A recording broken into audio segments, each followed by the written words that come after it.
कभी ये सोचा है कि भारत दुनिया की सबसे ज्यादा आबादी वाला देश आखिर बना कैसे? चलिए आज इसी दिलचस्प सफर को समझते हैं और ये भी देखते हैं कि भारत की आबादी का भविष्य कैसा दिखने वाला है।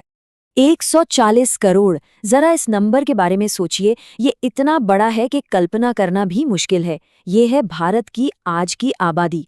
लेकिन ये सिर्फ एक आंकड़ा नहीं है, इसके पीछे एक पूरी की पूरी कहानी छुपी हुई है। तो सवाल यही है कि आखिर भारत की आबादी इतनी ज्यादा क्यों है? इसका जवाब छिपा है हमारे इतिहास में, जहां कुछ खास सामाजिक और आर्थिक वजहों ने मिलकर भारत की जनसंख्या को ये आकार दिया है। तो चलिए इस कहानी को एकदम शुरू से शुरू करते हैं। ये समझने के लिए कि हम यहाँ तक कैसे पहुँचे, हमें थोड़ा पीछे जाना होगा, उस दौर में जब भारत में जिंदगी आज से बहुत अलग हुआ करती थी। अगर हम कुछ दशक पहले की बात करें तो एक चीज साफ नजर आती है, वो है बड़े परिवार। और हाँ, ये कोई इत्तेफाक नहीं था।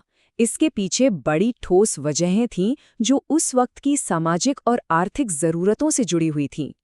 तो आखिर क्या थी वो वजहें जिनकी वजह से बड़े परिवारों को ही बेहतर माना जाता था? आइए एक एक करके उन मुख्य कारणों को समझते हैं जिन्होंने जनसंख्या की इस तेज रफ्तार को हवा दी। सबसे पहली और सबसे बड़ी वजह थी हमारा कृषि प्रधान समाज। सोचिए, जब गुजारा करने के लिए सब कुछ खेती पर ही निर्भर था, तो परिवार में जितने ज्यादा हाथ होते थे, खेतों में काम करने में उतनी ही मदद मिलती थी। यानी ज्यादा बच्चे होना एक तरह से परिवार के लिए एक आर्थिक सहारा था। दूसरी बड़ी वजह थी शिक्षा की कमी, खास तौर पर महिलाओं के लिए। देखिए, जब पढ़ाई लिखाई के मौके कम होते हैं तो परिवार नियोजन या करियर जैसे विषयों पर जानकारी और विकल्प दोनों ही सीमित हो जाते हैं। इसका सीधा असर परिवार के आकार पर पड़ता था। और फिर आती है तीसरी वजह, परिवार नियोजन के तरीकों की जानकारी और उन तक पहुंच की कमी। उस जमाने में आज की तरह गर्भनिरोधक आसानी से उपलब्ध नहीं थे, तो जाहिर है परिवार के साइज को कंट्रोल करना एक बहुत बड़ी चुनौती थी। लेकिन कहानी हमेशा एक जैसी नहीं रहती। वक्त बदला और भारत की इस कहानी में एक बहुत बड़ा मोड़ आया। हम अतीत से निकलकर आज की एक बिल्कुल नई हकीकत की तरफ बढ़ने लगे।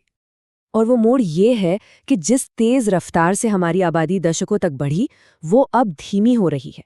जी हाँ, ये भारत के डेमोग्राफिक सफर में एक बहुत बहुत बड़ा और अहम बदलाव है। तो अगर हम देखें तो हमारे सामने दो बिल्कुल अलग अलग तस्वीरें हैं। एक तरफ है पुराना दौर, जहां खेती, शिक्षा की कमी और गर्भनिरोधक तक पहुंच न होने से आबादी तेजी से बढ़ी। और दूसरी तरफ है आज की नई हकीकत, जहां हालात बदल चुके हैं और आबादी बढ़ने की रफ्तार काफी धीमी पड़ गई है। तो सवाल ये है कि अब आगे क्या?